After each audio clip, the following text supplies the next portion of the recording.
Pernah nggak sih kepikiran kalau keluar dari kemiskinan itu kayak ada rahasianya yang cuma segelintir orang aja yang tahu? Nah, menurut sumber yang kita bedah kali ini, jawabannya tuh bukan soal keberuntungan atau trik-trik ajaib. Jawabannya adalah sebuah sistem, sebuah metode yang disiplin yang sebenarnya bisa dijalankan siapa aja, yang fokusnya pada perubahan yang kita ciptakan sendiri, bukan yang kita tunggu-tunggu. Jadi, ini nih pertanyaan besarnya. Apakah kondisi miskin itu takdir yang harus kita terima, atau jangan-jangan itu adalah hasil dari pilihan-pilihan kita? Kita ini nungguin Dewi Fortuna datang, atau kita yang pegang kendali? Yuk kita coba cari tahu jawabannya. Dan ini dia, keyakinan yang jadi pondasi dari seluruh sistem yang akan kita bahas.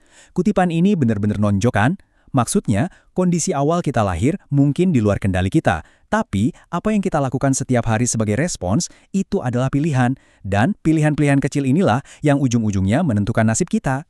Oke, kita masuk ke bagian pertama. Gini, ini bukan soal nunggu menang lotre atau berharap ada peluang emas jatuh dari langit. Sama sekali bukan.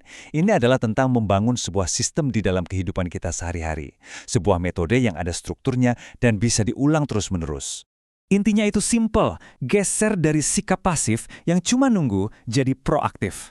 Daripada kita cuma ngeluh nungguin hujan reda, sistem ini ngajarin kita buat nyiram sendiri benih-benih perubahan itu, mulai dari hal-hal kecil yang ada dalam kontrol kita. Kuncinya ada di kata menciptakan, bukan menunggu. Nah, sekarang kita masuk ke fondasinya. Semua aksi, semua strategi, semuanya itu berawal dari sini, dari pola pikir kita. Tanpa mental yang tepat, sistem sebagus apapun ya nggak akan jalan. Nah, prinsip yang satu ini benar-benar keren. Artinya apa? Bahkan saat dompet lagi tipis, investasi ke diri sendiri, ke ilmu, ke skill, itu hukumnya wajib. Nggak boleh berhenti. Justru saat kita lagi kekurangan, itu waktu terbaik buat ngisi kepala. Karena logikanya, kalau otak kita makin kaya, dompet itu cepat atau lambat pasti ngikutin. Coba deh lihat perbedaannya di slide ini. Jelas banget. Kebanyakan orang lihat masalah itu sebagai tembok, terus ya udah, mengeluh. Tapi dalam sistem ini, masalah atau keluhan itu dilihat sebagai sinyal, sebagai data. Kalimat hidup ini susah itu nggak menghasilkan apa-apa. Tapi pertanyaan, oke, apa yang perlu diperbaiki? Nah, itu adalah titik awal buat cari solusi. Jadi, belajar di sini tuh bukan aktivitas pasif yang nunggu mood datang ya.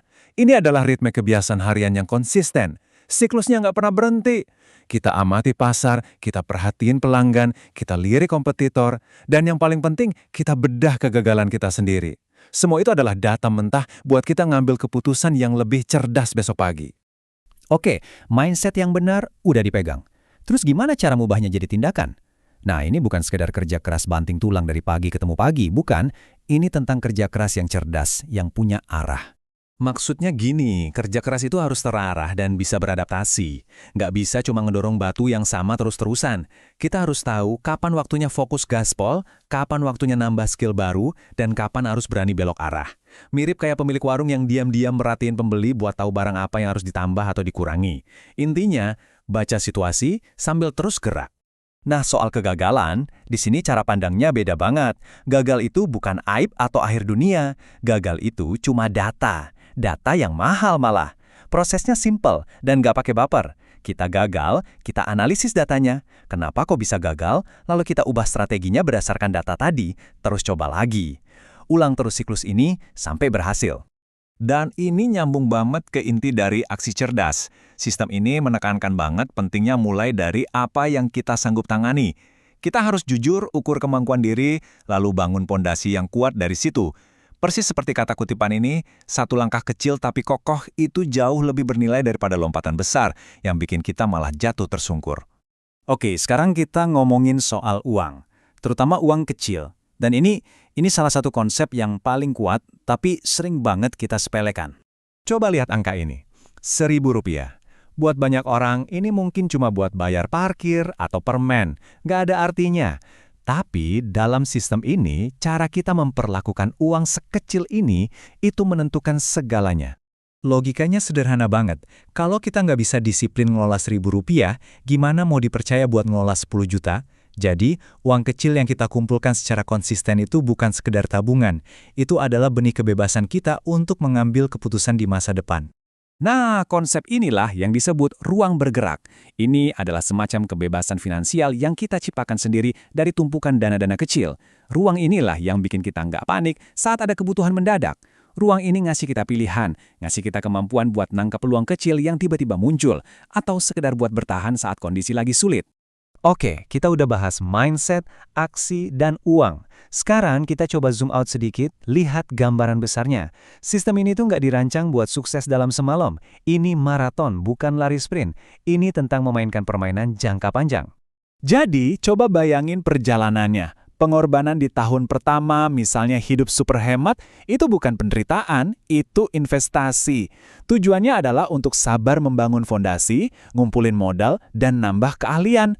Sehingga nanti di tahun kelima, atau mungkin lebih, kita punya ruang bergerak yang cukup buat menyambar peluang besar yang benar-benar bisa mengubah hidup. Dan ini mungkin bagian yang paling krusial. Sistem ini nggak bisa dijalankan sendirian. Keluar dari kemiskinan, itu dilihat sebagai permainan tim.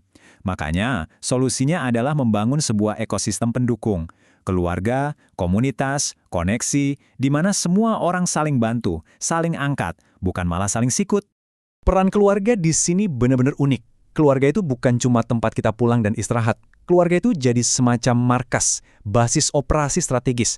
Momen makan malam bareng itu bisa jadi sesi rapat strategi, apa yang perlu kita perbaiki minggu ini, siapa yang lagi butuh bantuan, dan gimana caranya semua anggota keluarga bisa maju bareng. Jadi kalau kita tarik benang merahnya, ini tuh bukan soal satu trik sulap atau jalan pintas. Ini adalah sebuah sistem kehidupan yang utuh. Kombinasi dari pola pikir yang benar, kebiasaan yang disiplin, dan dukungan komunitas yang kuat. Tiga-tiganya ini harus jalan barengan, nggak bisa pincang salah satu. Dan pada akhirnya, semua pembahasan ini membawa kita ke satu pertanyaan buat direnungkan oleh kita semua. Gak peduli dari mana kita mulai, prinsip-prinsip ini sifatnya universal. Jadi pertanyaannya sekarang bukan lagi, kapan keberuntungan datang? Tapi, sistem hidup seperti apa yang sedang kamu bangun mulai hari ini?